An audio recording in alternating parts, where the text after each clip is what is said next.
Hello and welcome to Risk at Work, Risk Connect's educational web series. I'm Scott Fenstermaker. I'm Director of Digital Marketing here at Risk Connect. Today we're talking about developing and using risk criteria, the great neglected topic of ERM.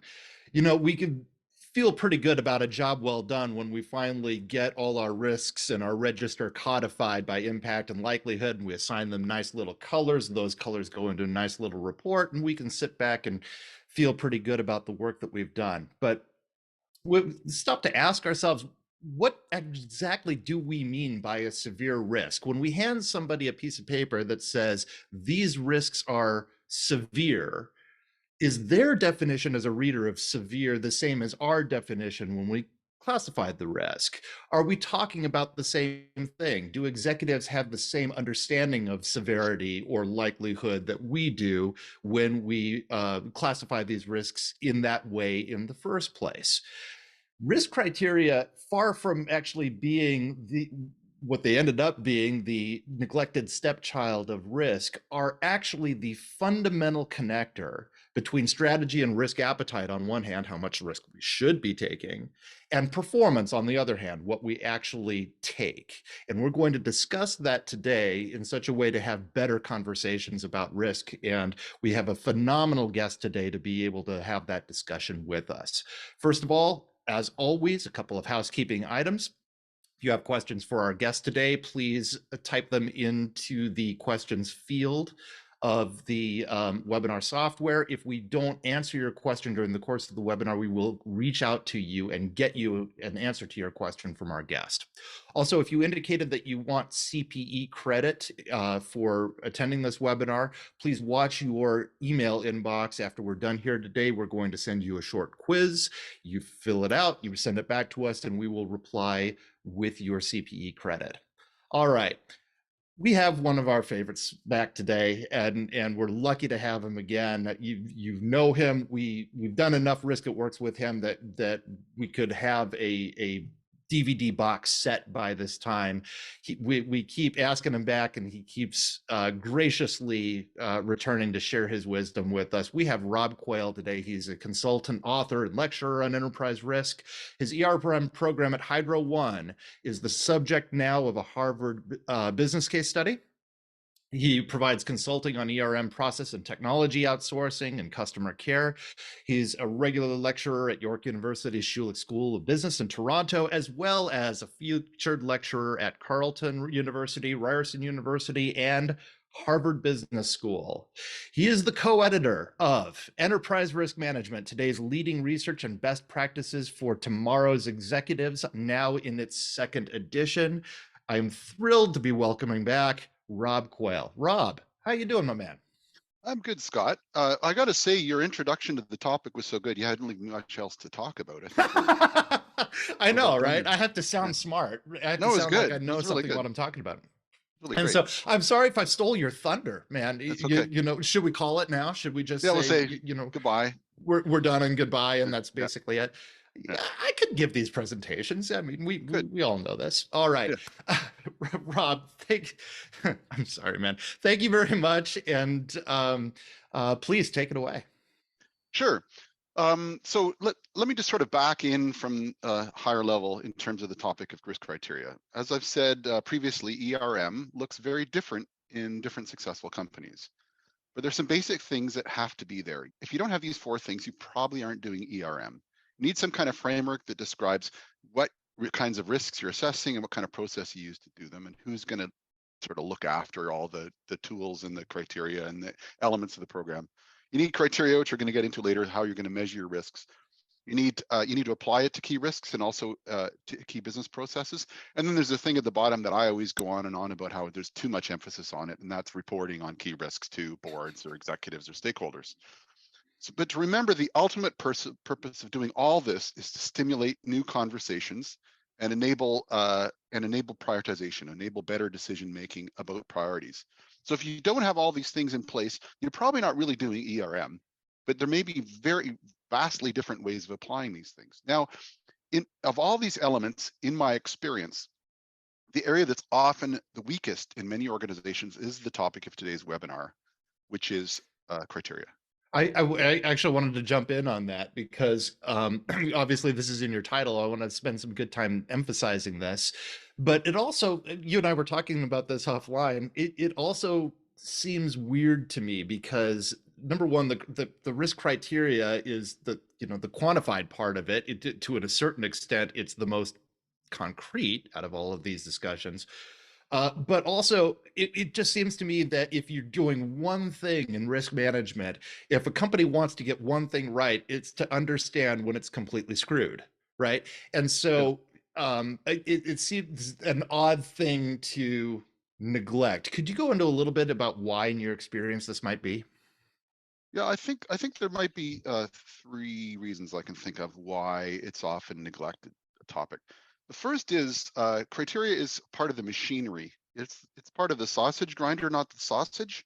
So it gets a little less attention than other sort of sexier elements of ERM, like key reports or key risk indicators, those kinds of things.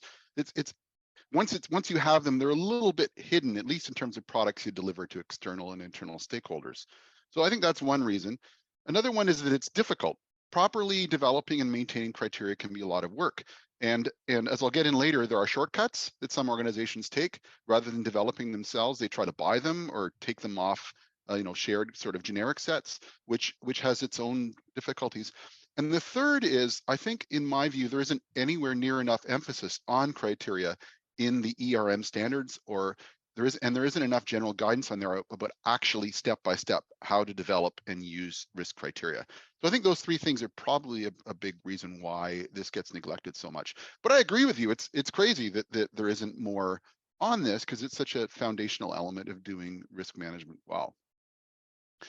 Um, Maybe if it's okay, Scott, I'll jump in and we'll talk about that piece, in particular about why we need criteria. This relates back to what we're talking about. So the fundamental purpose of a criteria is to answer two questions. The first is, notice the ruler, I have a prop, uh, of how much risk we're taking. So as anyone who's been around risk management knows, how much risk is a difficult thing to grapple with. Not all risks are easily quantified, especially those which might affect the softer areas of performance, such as reputation, customer relationships, employee engagement, those kinds of things. And you need people at all levels to be able to compare risks on some consistent basis and test to see whether the risks that decision makers are taking on behalf of the organization are consistent with the strategy. Are they okay? Remember on the previous slide, I mentioned that all of ERM boils down to those two things, conversations and prioritization. Criteria are useful for both of these things. They enable efficient conversations because decision makers use them as kind of a common language for discussions on risks and uncertainty. And secondly, they allow for consistent prioritization because they're a fixed point of reference for all judgments on tolerability and desirability of risks. Plus, the very act of developing criteria will cause new, useful conversations to happen. And hopefully you'll see that as we go through the presentation today. I just wanted to say for those, we might have some Gen Z people on the webinar today. That thing on Rob's slide presentation was a ruler. A ruler is something that was once used to measure distance between 2 points, and I just want to make sure that that's clear to everybody. That's a good clarification. Thank you. Thank you. I'm going to use this figure here as a roadmap for the rest of our discussion today. At the top, we have risk appetite. As is the case with many things to do with ERM, it's the starting point. So much of your activity in ERM really needs to start with an understanding of risk appetite. To develop risk criteria, you need a high-level strategic understanding of the extent to which we are okay with uncertainty across each of our goals, and that's risk appetite. Below that are specific measures. If you can apply these four measures, you can get a pretty good handle on the two questions I talked about before. How much risk are we taking and is it okay or not okay? So on the left, what's the extent of the potential impact on our strategic goals? Next, how likely is it to occur? How quickly would the risk surface? Is it something that could play out in hours or days or months or years? And what activities or mechanisms do we have in place to manage the risk? How extensive is that set of controls relative to some kind of ideal? And is it appropriately scaled to the risk? Now note, done correctly, this can be quite complex. Criteria can be complex things and hard work to develop. This is on purpose. One of the reasons why we need risk criteria is to overcome all manner of cognitive bias. In this case, we use criteria to deliberately make decisions, in effect, more difficult. increase the cognitive effort to avoid snap judgments and other things that are at the root of all manner of cognitive bias. Let's start back with the one at the top. There's a ton of confusion about risk appetite. It's probably the most misunderstood aspect of ERM. And as you mentioned, Scott, or I think we mentioned, there's an entire webinar that I did on this topic on Risk Connect's website, which goes into a lot of how-to details on risk appetite. For today, I'm just going to touch on some of the fundamentals specifically so you can see how it and other aspects of criteria are interconnected. Available at riskconnect.com. Find Risk Connect websites everywhere. Yes, and part of the package. Part of the box set. Yeah, absolutely. We're going to do that. So everybody seems to think that risk appetite is important. Here are three authorities: the National Association of Corporate Directors, COSO, the Committee of Sponsoring Organizations of the Treasury Commission, and the Financial Stability Board, all talking about how really foundationally important it is. They all see it as indispensable, gotta have it, can't do ERM without this thing, right? And yet, nobody seems to know what it is. NACD says there are no standard or regulated components or formats for risk appetite statement. COSO helpfully provides this definition that has very little actual meaning: the type and amount of risk on a broad level an organization is willing to accept in pursuit of value. Perfectly clear, right? Not really. Type and amount of risk on a broad level, what is all that? And most helpful is ISO, which makes no mention whatsoever of risk appetite. If you Google risk appetite, you'll see a lot has been written on it. And I've read, I think, a significant proportion of those pieces. And when I do, I often emerge with the same general impression: the author has never actually done this and applied it in a useful way that's in service of conversations, prioritization, decision-making, and criteria. It's sort of ephemeral and a mystical thing. Now, fortunately, there is a growing population of organizations who have pierced the fog and come up with some useful concepts, which again, I talk about in my previous webinar. Let's talk about those things at a high level. So first of all, risk is the effect of uncertainty on objectives, according to ISO. So it makes sense to define risk appetite relative to objectives too. Approaching it this way allows ERM to explicitly integrate with strategy. What is the role of risk or uncertainty as we strive to achieve our goals as an organization, as we build value? Where do we place bets and where do we avoid placing bets? And how does that work in terms of our strategy? I do encounter organizations who try to define risk appetite for individual risks or risk types.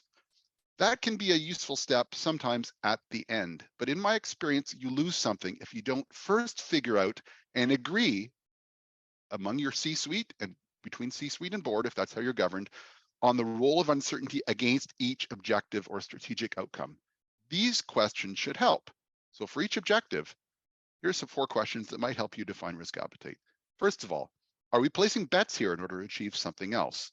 So are we trading off earnings for growth or innovation for quality or some other areas? In other words, are we accepting uncertainty because it will allow us to build value or grow or learn? Secondly, do we have a roadmap to get us to that objective? And do we expect that one will be in place and we'll follow it? Or is it something where it's more reacting to circumstance and dealing with things as they play out and being agile as opposed to prescriptive? Thirdly, how will we react if numbers jump around? Do we expect the pathway from where we are to where we want to be around this objective is a straight line or a squiggly one? And then finally, and this is kind of a tiebreaker, when 2 of our objectives conflict, which one will we protect first? If we have a decision that involves putting financial results at risk and customer relationship at risk, how do we want decision makers to manage that trade-off? Once you answer these questions for each of your strategic objectives, you should have a good idea of your overall appetite for risk across them. And I've found a simple graphical representation for all of this that helps with those conversations. There's that word again. You list the objectives around the outside, so there's an axis for each. Where the line intersects with the axis, that's our risk appetite. How it should be, what lines up with our mission, vision, and strategy and adheres to our values. And most organizations who go down this path will then translate this into words. And I've given an example of some gobbledygook type words that come out of that provides a bit of a narrative so we can explain risk appetite with people having to stare at spider diagrams. Right. So let's assume you've done this. One of the areas where organizations stumble is that they assume that this is something that's actually useful guidance for decision makers in and of itself. You put it on a laminated card for everyone to pin up at their desks, and they'll use it when they're trying to make a decision, right? Uh-uh. Unfortunately, all of this is too high level and abstract for most operational day-to-day decisions. We need more, hence the next level in our figure. So now let's talk about impact criteria on the left. This is the hardest of all the criteria, most difficult of all the criteria to develop and maintain. It's by far the most complex with the most judgment and complexity involved.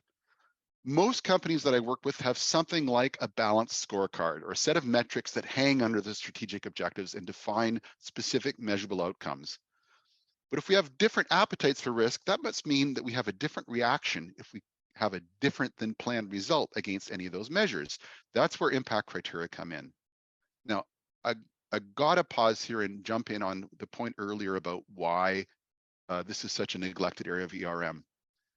This is not an off-the-shelf thing. If anyone in my business as consulting in ERM tries to give you theirs, here's a set of impact criteria off the shelf and suggest that you use it, fire them. To be meaningful, a set of impact criteria must be tailored to your organization's strategy, strategic goals, measures, and risk appetite. So let's go through now a step-by-step approach for how to do it. I've applied in dozens of organizations and will work in yours. The first thing we start out with is our strategic objectives.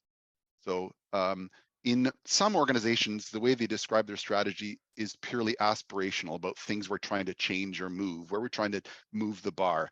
But there are other things we value that may not make it into the list. So you may have to add some stuff to your strategic objectives. So things like protecting safety, not harming the environment, complying with laws, protecting our reputation.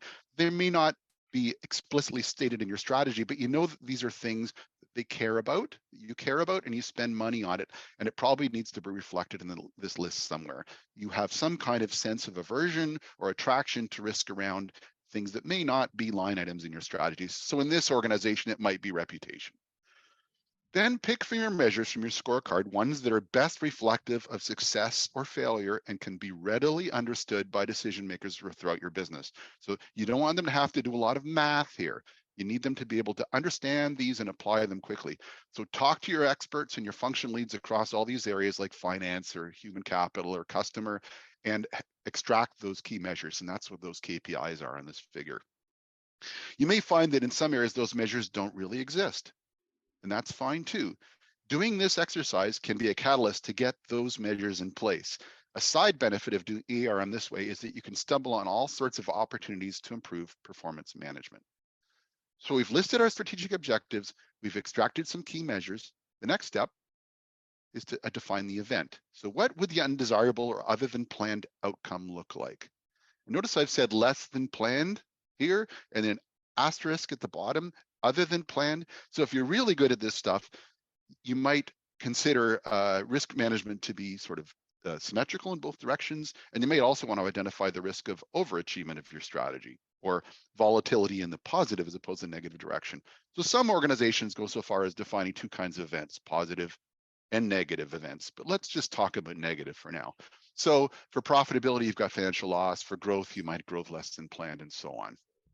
I heard you inhale as if to speak, Scott. Oh yeah, well, I didn't want to cut you off in the middle of laying this out, but I was impressed by actually what you said about dealing with the positive versus the negative outcomes of an other than planned event. And I like the fact that you say other than planned rather than less than planned, which would be where people's minds would go to.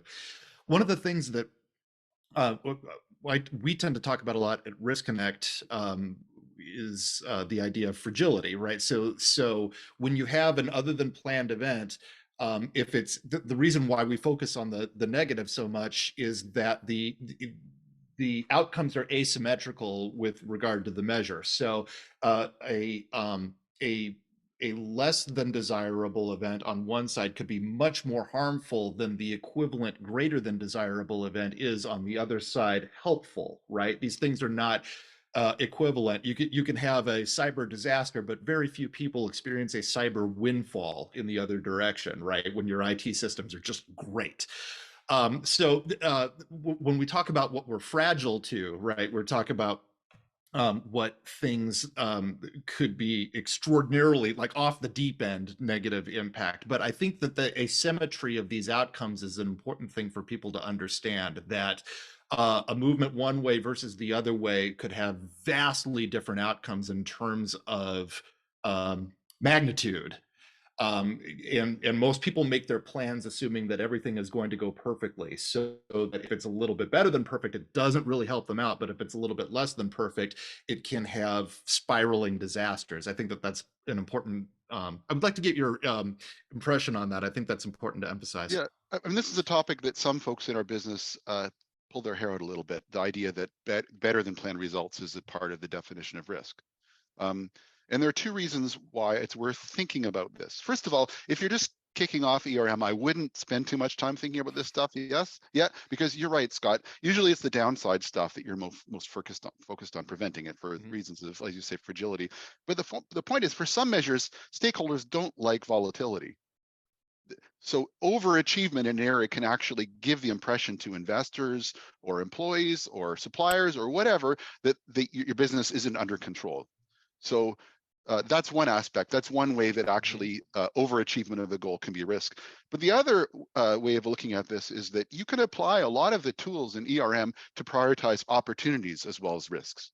So if you're trying to figure out where you want to invest money and focus energy and manage things and strengthen controls, it might make sense to accept a little of a downside, a little red here, in order to achieve really great green in another area. So I'm aware of a few organizations where they've actually set up sort of two directional impact criteria, and they evaluate opportunities based on their potential to move the bar, right? And that Yes. moving the bar might be overachievement of the goal, which is, hooray, a good thing for those organizations and those goals. So Well, it's worth going through this exercise of thinking it through. But again, it's kind of like KRIs. It's something, it's not one of the first 25 things you do in kicking off ERM in an organization. One more point that I wanted to emphasize, something that you said earlier, the idea that these are not replicable across different organizations, right? That if somebody's trying to give you the KRIs or something like that, that you should run from the room. And I happen to do a lot of work with startup founders at 1871 in Chicago, and so their configurations are vastly different. They would be looking at a scale like this, vastly different from a larger organization. To your point, they might have a pass on profitability. They certainly are not fragile to reputation, but if they have VC investment, they are extraordinarily fragile to growth and have to grow not just more than expected, but as predicted, right? They're going to want growth as absolutely predicted, as opposed to a larger organization that might have a brand promise on something. Like if you're an organization that's going to deliver food to me within 30 minutes or less, you are fragile to late deliveries, and this has to appear on here, and it's severe if your reputation gets out of hand for that results. So I think that is important to understand even before getting the KPIs, even before with regard to your strategic objectives, what can't you introduce volatility on? Back to your spider graph of the previous slide. You know what I'm saying? I totally know what you're saying, and there's you can even go further in terms of the non-generic nature of these things. So there is, of course, in your industry, in the software business, a Mm-hmm. pivot happening, right? Where there was a time, particularly for smaller, but even for larger software companies, where so long as you were growing, Mm-hmm. investors didn't Yep. really care that much whether you're making money. And Yep. I've noticed I have a number of clients in the software business in different, totally unrelated areas, but they're mostly like web-based, software as a service providers, and they're Yep. all going through this pivot where suddenly we care about, because investors do, we care about earnings rather than just growth. So on this scale, their measures are shifting, their risk appetite is shifting, and their criteria need to shift too. So it's not even just don't take one off the shelf from a consultant, but also don't just take the one from last year and photocopy it and use it again. Exactly. There's thought involved here to make sure that your current risk appetite based on your current situation is reflected in the way you're prioritizing risks. I know for all of the people joining us from the United States are probably every single corporation on here is now having a conversation about what to do now that we have actual real interest rates for the first time in forever and capital is not free. So everybody here is going to understand that last statement. Yep, absolutely. I'm sorry, I digress. No, Please it's great. continue. No, it's a great conversation. The next step is to identify, we start to define the endpoints now. And the easiest place to start, in my experience, is to define a catastrophe. It's not a very happy exercise, but it's to answer the question, what kind of outcome against each of these measures would be unrecoverable, effectively destroy the strategy, cause irreparable harm to the enterprise? What kind of deviation from the target is catastrophic? So that's our anchor point, and that's, might be, if it's a 1 to 5 scale, it's 5. It's the most severe. You can have interesting conversations about that too.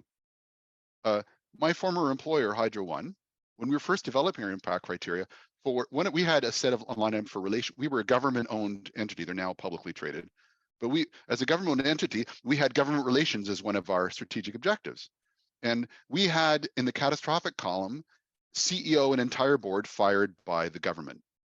And I remember when we first presented that, to the executive team, they said, okay, I guess you got to put something there, but that'll never happen.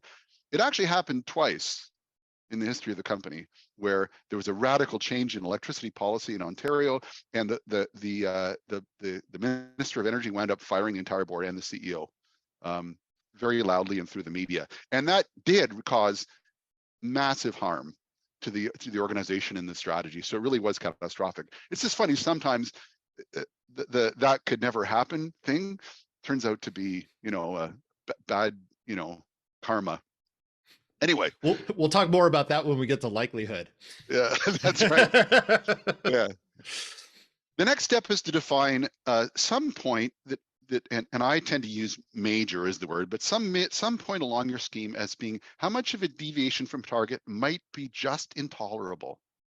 So how much of a deviation from our goal? So if we say you have a profitability target of $5 million, we're saying that if it exceeds $1 million, if I identify a risk that has a worst credible impact of $1 million or more, that means it might not be credible. And that means that I probably need to go through some more steps in assessing other aspects of how we're managing the risk. And I should also communicate it to my boss. Now, I say might be intolerable because it might actually be tolerable based on a whole bunch of other factors, like there might be a return on taking that risk. It might be that the incremental cost to mitigate is high. It might be that we determine the likelihood is low. It might be that the risk is external and not something we can specifically manage. But there's still this trigger point that says it's like an on-off point. Once you hit, in this case, $1 million on earnings, 3% or 0 to 3% annual growth, those kinds of measures, that signifies that that risk might not be tolerable, and we need to dig down to the next layer, apply the other criteria, assess the risk more formally. So risk with the worst credible impact that is less than this threshold is the kind of risk that you pay people every day to manage. But once they identify a risk that could credibly exceed those thresholds, they need to look more formally and perhaps tell their boss about it. Step 6 is to fill in the other points. So minor is just a little bit disappointing. So it's sort of like, oh, that's too bad. When's lunch, right? The important boundaries here are shown by that line with the arrows, this dividing line. This is sometimes referred to as risk tolerance. To the right, probably tolerable. To the left, might not be tolerable, depends on whether there's a benefit, cost to mitigate, controllability, all those things. The point is we need to look more closely at risks that could credibly exceed that threshold of that red line. So hopefully, now that I've explained this, you can see how the importance of developing your own customized, fully calibrated criteria, because that is the trigger point at which decision makers need to do more. And you need to remember, you remember from my 4-element model of what makes ERM, we're trying to build things we can integrate into the other business processes. So that means you, the infinitely wise risk manager, may not be in the room at the time. You want to give a tool that people can apply and assess the risk and know at the end of the process of applying that tool, I've identified a red risk, I need to tell my boss about it. The other thing that gets you, of course, is traceability back to the strategy. So if I've identified a risk with the worst credible impact, it could result in a 15 to 20% regrettable departure rate in my organization, I know that risk is related right back to the strategic objective of human capital. So now we have formal traceability from every risk, as we assess it, right back to the things we care about strategically as an organization. So that's impact criteria, and that is 80% of the work of developing and maintaining uh, um, a set of criteria for a business. And it's done properly, it should involve a lot of engagement and a lot of conversations with the business owners in your company that are responsible for those different outcomes. And you're going to want to make sure your C-suite and your board are comfortable with it as well. Now, some organizations look at this next box, which is velocity.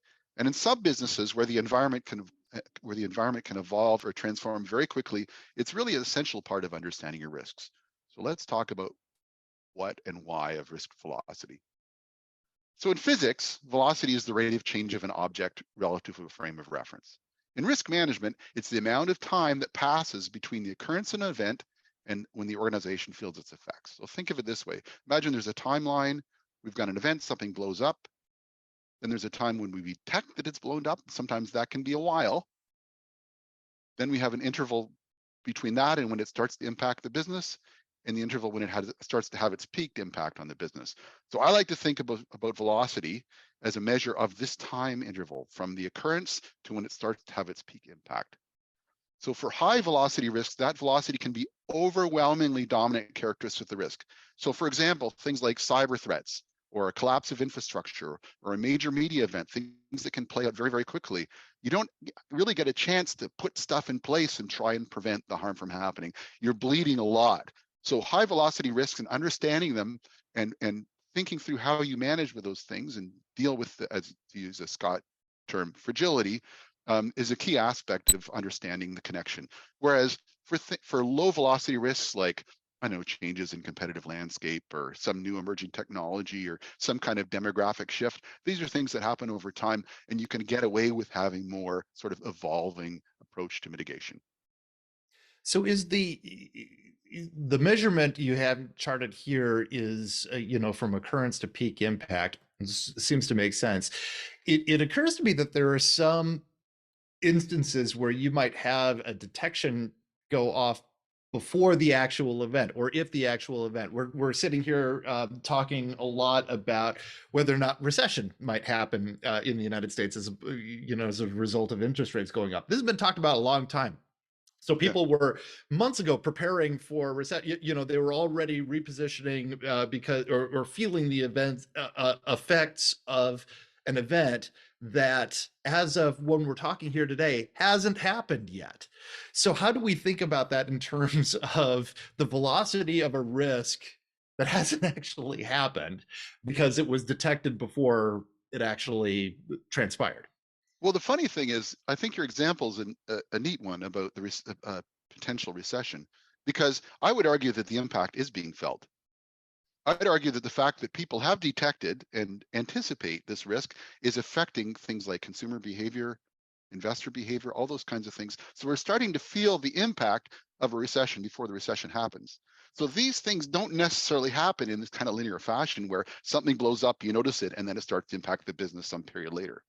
That's interesting. So, in other words, that goes to how you define your risks, right? Because you might just throw recession into a risk register, but it's not actually that. It's the decline, it's the behavior change, it's the decline of consumer confidence or Yeah. whatever. That's what you're looking out for. And the recession itself might actually be irrelevant to the conversation. And this is yet another reason why you need a comprehensive set of impact criteria that cover things like customer behavior. So that when you're looking at the risk of a recession, if you're just focused on its impact, financial impact, you might miss the more critical aspect or the quicker aspect, which is how it's affecting stakeholders, other participants in your business. Exactly why you need Rob Quail, ladies and gentlemen. So, so here's a sample that you can, take a screenshot of and use in your business. And again, we're defining as the interval between the initiating event or condition, which is the point at which the risk is inevitable, to the start of its peak impact on our objectives. So Scott, great example about the recession. What is the velocity of that risk? I think it's faster than most people might think. Even though it hasn't happened yet, it's already happening. So that's velocity. Now let's talk about the next figure on our piece, and that is things we have in place to either prevent the occurrence of the risk or manage its impact. And that's controls, of course, control criteria. Now, all of the question we're trying to answer with these criteria is, are our efforts appropriately scaled to the risk? So are they complete? So do we have all the things? If you think about a plan, do, check, act kind of model, do we have plans? We have people accountable for dealing with them. Do we have resources available to those people? And are we checking to make sure it's working properly? And that, in a nutshell, is fundamentally what control looks like. So specific to the risk that we're assessing, how complete are those, and how formally is it in place, and is somebody checking to verify that it's working as designed? I would say we were talking about a neglected area of in general of ERM, which is criteria. Of all the aspects of criteria, this is probably the most overlooked. And I find that really mystifying. It's extremely common for me to go in as a consultant to a business that's got a currently running ERM process, and they have criteria for impact and likelihood, but not controls. ERM, it's weird because ERM got it started in many organizations as a spin-off of internal audit, and that's where those folks live. That's where they do all their fishing and hunting, is in controls. But some organizations don't assess controls at all, or others use kind of a thumbnail approach. What do you think? Are controls good or bad? You know, good is 5, bad is 1, or something like that.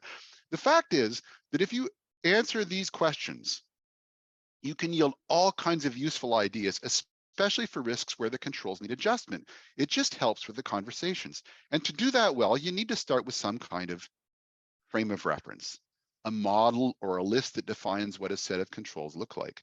Now, there is no shortage of internal control models out there developed by various national accounting boards and things like that in various specialty areas. I'm a Canadian. I like Canadian stuff. The model I like to use, and it's not just because it's Canadian, but also because I think it's a very good model for applying to risk management, is the one that was developed by the Canadian Institute of Chartered Accountants. It's called COCO, or Criteria of Control. Accountants like to have cute short form names for things, so it's COCO. And basically it goes around this 4-element model. Purpose, which is, do we have specific to the risk? Do we have strategies? Do we understand the relationship with other risks? Do we have policies? Do we have plans? Do we have targets? Do we have someone who's accountable for managing the risk and other aspects about commitment? Do we have capability through knowledge, skills, tools, resources, money, control activities, all that stuff? And then are we checking to make sure all that is working as appropriate? And if we have all those things in place, formally or informally, we can say a risk is fully controlled. And if you have a gap, if no one's accountable, if you don't have all the resources available, if no one's monitored to make sure it works properly, then you have gaps in controls. Now that may be okay, depending on the severity or velocity of the risk, and maybe where you're going to put that stuff in place when it happens, but you need to go through that assessment and make sure it's scaled appropriately to the risk. So again, another thing for you to take a screenshot of, here's a strength of control set that I use, where full is actually a 4 on the scale. So you tick all the boxes in that figure I showed you before, that's a 4. If 1 or 2 of them are missing or not as good as they could be, it's a 3. If there are, teeth missing from your smile, if there are whole elements of that missing, that's a 2. And if we're pretty much making up as we go along, it's a 1. And then we have this special level at the top where not only we have formal controls, but the depiction of all of them is in a binder somewhere. And every 6 months, an independent party pulls it up and tests it all and makes sure it's all working and gives the report to the CEO. So that's the ultimate in controls. That's, of course, reserved for the most dire risks. The question is, to what extent is what you're doing tick all those boxes with regard to that standard control model? Please, if you're doing this, pick a standard control model and use this as the basis of assessment. Don't just ask decision makers whether we're good or not good in terms of control of this risk, which is what some places do. And again, as I said at the beginning, some organizations I know don't even use this as a step in risk assessment at all. And I don't get it. I don't know how you can get all the benefits you can out of a risk assessment, say at a workshop, if you're not assessing controls. So that's controls. And then the last piece we have is likelihood. So likelihood is a bit of a challenge. And here are some things to think about this. First of all, humans are horrible at estimating probabilities. There have been, I mean, if you pull out, every reference textbook on, psychology and decision making, they'll all point out this fact that humans, generally speaking, we overstate the probability of unlikely events. We have a tremendous difficulty actually assigning a percentage or a probability to anything. However, however, we're not so bad at estimating relative likelihood. Is A more likely than B? Assuming it's not too complex, we can generally speaking identify these things relative to one another. And it's also useful to help people with the challenge of doing probability, to give them some kind of multi-fanged model to help them try and get their heads around likelihood. So something like this, where we've got both how is it a 1 in every 2 year or 1 in every 100-year event, in addition to the annual probability, and people will use that. So I'm aware of organizations that have actually started, they're so frightened by this problem, cognitive limitation about estimating likelihood, that they've pulled it right out of the risk assessment process, and they don't estimate likelihood at all. I don't go that far. I do think it's useful to ensure to compare the probability of different risks, but you got to accept the fact that if you're running a workshop and someone says there's a 50-50 chance of this risk occurring, that's probably wrong. This isn't more likely than the other. So there isn't as much richness in either the development of criteria or the assessment of risks for unlikelihood, but it's something that people expect you to do, first of all, but also there is this relativity thing that's useful. I think that even if the relativity thing is useful, you had an example before that I want to go back to, because even relative assessment of risks must be difficult when you're talking about the tails. So your example before was of the Canadian company that was owned by the Canadian government. And one of the risks on the register was that the Canadian government fires the executive team and the board. And that almost got laughed out of the room, or did get laughed out of the room, right? You got to put something there. And it turns out that there's historical precedent for it, right? So when Yeah, in we're fact, assessing the, oh, go ahead. I'm sorry. Yeah. I just want to say that that wasn't a risk, that was an impact of a risk. So There's an impact of a risk. Forgive me. something else happened that caused that activity to take place, and I won't go into the details of that risk, but anyway, go ahead. I'm sure that there's a story behind that. So yes, please Yeah. forgive my improper vocabulary. I can rely upon you to set me straight always. Uh, so when we're assessing the likelihood of an impact of that magnitude, when we're talking about the tails, the relative question is, okay, is it more or less likely that the government fires the entire leadership team, or that Godzilla comes and tramples the city and we have impacts that way, right? We're talking about events, no matter what happens, that are of such low probability, probably once every, I don't want to say once every, because these things gather steam, but of Yeah. such low probability that even the relative assessment is difficult. Yeah, we keep having 1 in 100-year storms every I know, 3 or right? 4 I years. was, yes, Yeah, exactly. yeah. So that's a It's good a example of what perfect I'm talking storm, about. and then another one, and then another one, right? Oh, and there's all kinds of things that mess up our ability to assess likelihood. There's the recency effect. So, Mm-hmm. if there's been a major storm event, suddenly everybody wants to talk about the next major storm event. You know what I mean? There's gambler's fallacy. We haven't had it happen for a long time, and so suddenly it's more likely. We think it's more likely. There are all those kinds of biases around likelihood. So my guidance here is, again, don't assess likelihood. Do it in a relative sense. Have that conversation, but I wouldn't, bet my career on the accuracy of those assessments. And this leads us very well, actually, to the topic on my next slide, and that is, of course, the dreaded heat map. So you have all the stuff now to do that. You've got impact and you've got likelihood. And there's lots of controversy about heat maps. Lots of people hate them.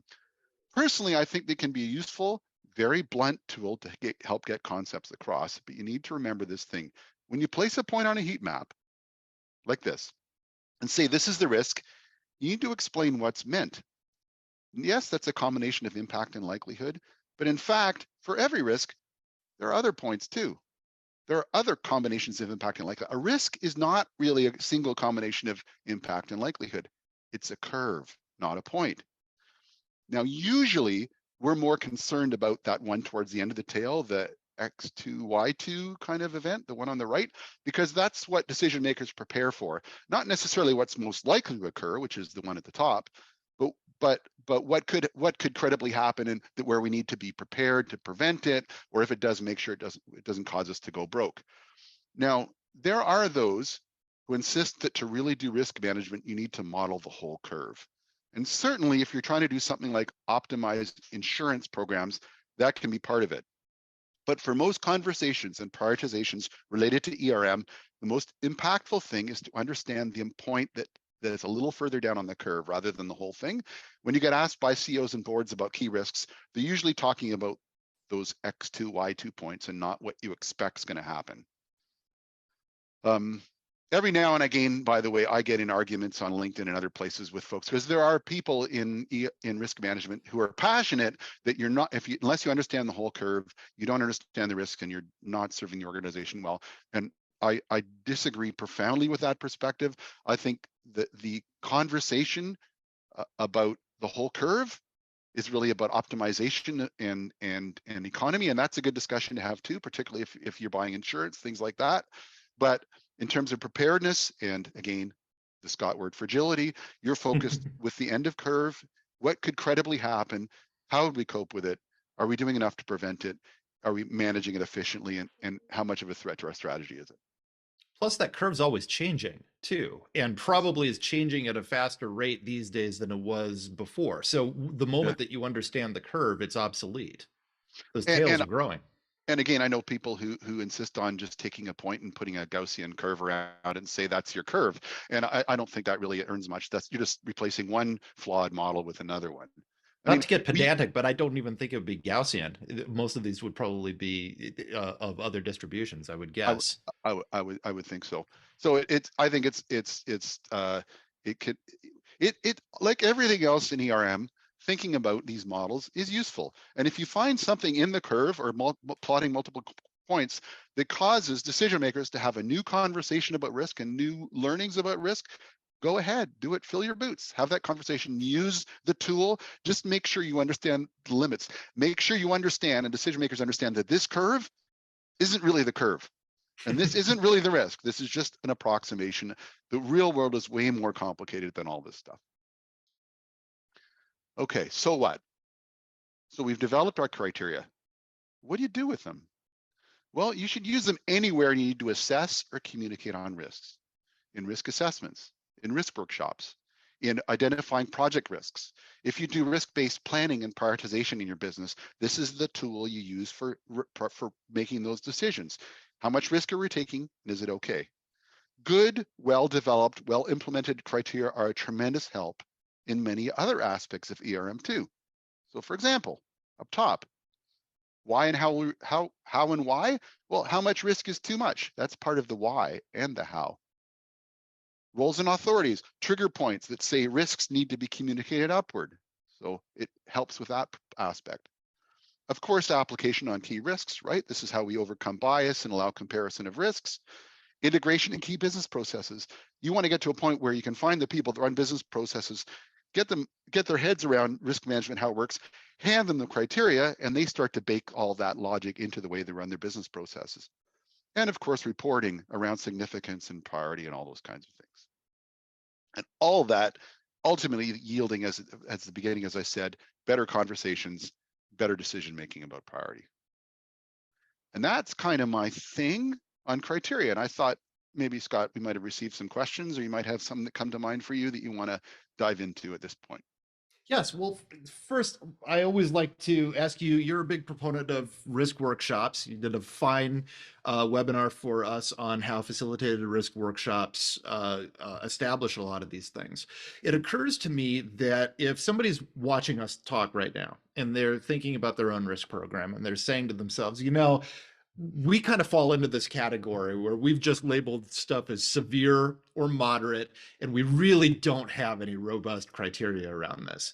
This is not really something that the risk manager can fix on their own, right? Nor should it be. You can't in your risk management department say, okay, this is what the severity is. This has to be an executive level conversation. This has to be a strategic conversation and so forth. So how best for such a person to get started fixing this problem? So is obviously risk workshop could be one method of that, but how would you suggest somebody goes forward and gets this started? You need to go back, and I keep saying this, you need to go back first and understand risk appetite. And I've got a couple of examples actually I can go through where we've made significant changes to um, the way they look at key risks because of that whole tracing back, starting with appetite and baking it into criteria.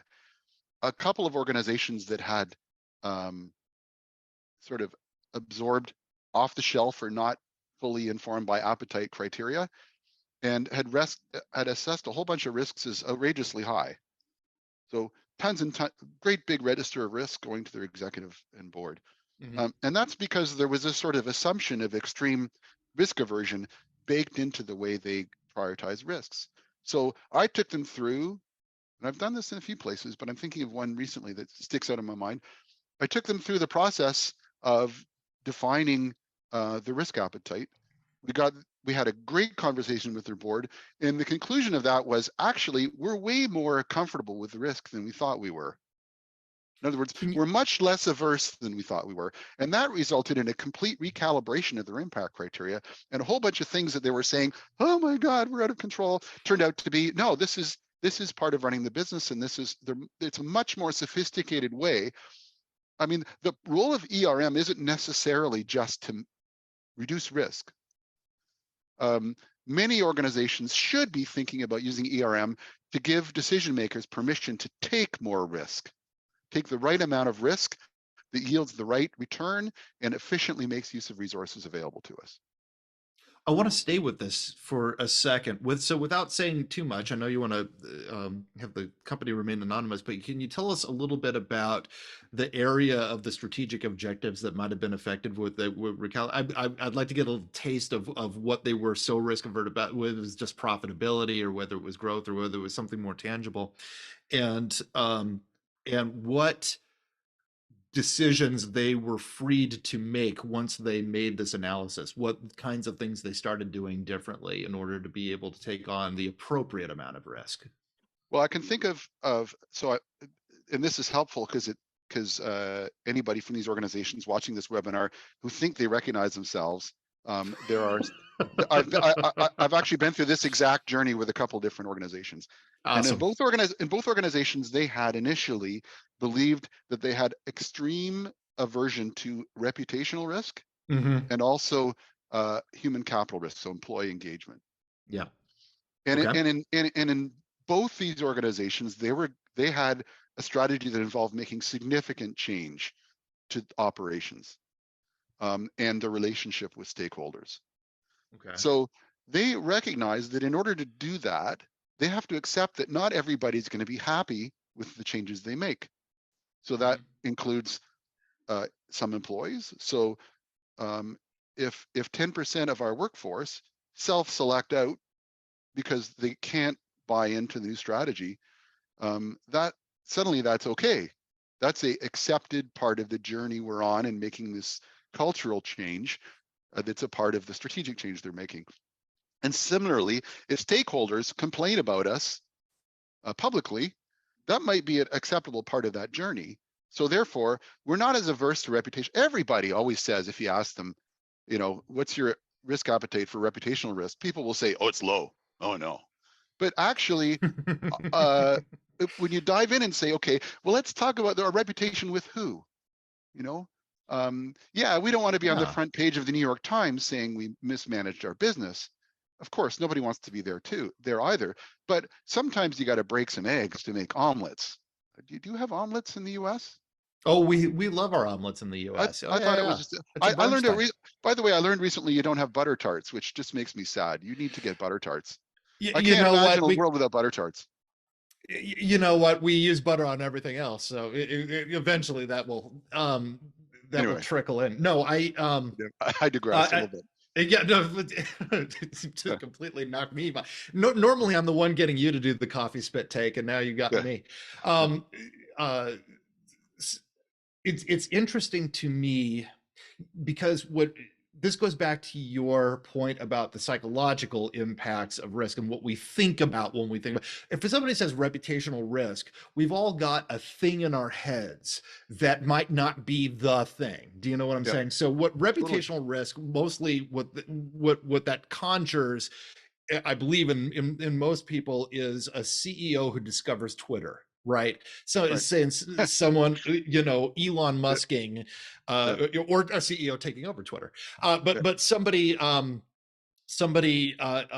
prominent saying something, and that thing being determined to be reflective of the entire company and destroying brand equity, right? right. And where you're talking about that idea of reputation with whom and who are you serving, and are questions that I'm assuming don't even get asked. They're just afraid of the New York Times, right? I mean, we're coming back to this fundamental purpose of developing elaborate looking. And by the way, the impact criteria I showed you several slides ago Mm-hmm. is a much simplified one. Your impact criteria should be way more complex than that little table. And the reason why you're doing that is for just what you're talking about, to move away from the instinctive, ooh, I don't like reputational risk, so we have a lower appetite for risk to reputational risk, to make that a more difficult analytical question. Okay, well, with who and through what channel and how might it happen, and why do we care specifically about this and that stakeholder group? That's a much richer, more cognitive loaded, that's really an expression, conversation, and it results in better decision making. So it's a fabulous illustration of the power of all of this to overcome cognitive bias and result in better analytical thinking and better decision making. I want to, by the way, I think you asked me a different question a while ago than when I answered. So I want to go back to, you mentioned Please. workshops. Yeah. So there are a whole bunch of reasons, and I talked about in that session why I love risk workshops. But there's one that's very specific. So you use criteria, obviously, in risk workshops. You get Mm-hmm. people using anonymous voting or some kind of technique to assess the risks using your hopefully very complex criteria to make them think stuff through and go through the difficult task of assigning impact, likelihood, control strength, all of that. But the flip side of that is that the workshop actually improves your criteria, Mm-hmm. because what you're doing in real time is you're in a room with a bunch of smart decision makers and you're forcing them to apply those criteria to these risks. And if they struggle, that's feedback to you to say, okay, I need to look at different measures. I need to define these in ways that they don't have to subtract and multiply two numbers together to come up with an outcome. You can actually continuously improve that critical aspect of your program just by exposing it to the wins, of a risk workshop. Fabulous. That, I think, is going to be where we're going to have to leave it. I've been having a lot of fun with this conversation, as you can probably tell, and I would keep this going for a long time, but uh, I don't think we could afford you for longer than that. Um, I'm really thankful that you're coming back to us to talk to us about this. This has obviously been extremely useful and helpful information, and I'm so glad to have you back, Rob. I want to thank my guest, Rob Quail. I want to thank all of you watching us today for taking some time out and spending it with us today.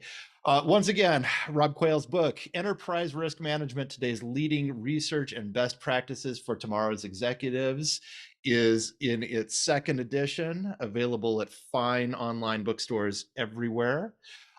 Please come to riskconnect.com, sign up for updates, come back to Risk at Work sessions with Rob and a great panel of other contributors who talk about many areas of risk.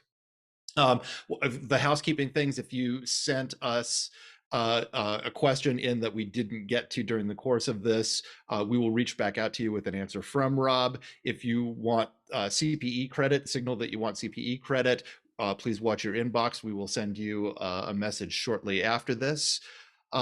If your organization is looking for more ways to have conversations about ERM and how to make that more effective in your organization and how to have that more automated and applicable within your organization, number one, you can always talk to Rob. He'd be thrilled to talk to you. But also, we encourage you to reach out to Risk Connect directly and let Risk Connect representative know exactly how we can be helpful to your organization, exactly what your risk problems and situations are. Rob, thank you once again for joining us, and we'll have you back soon, and we will see the rest of you shortly for their next edition of Risk at Work. Please take care.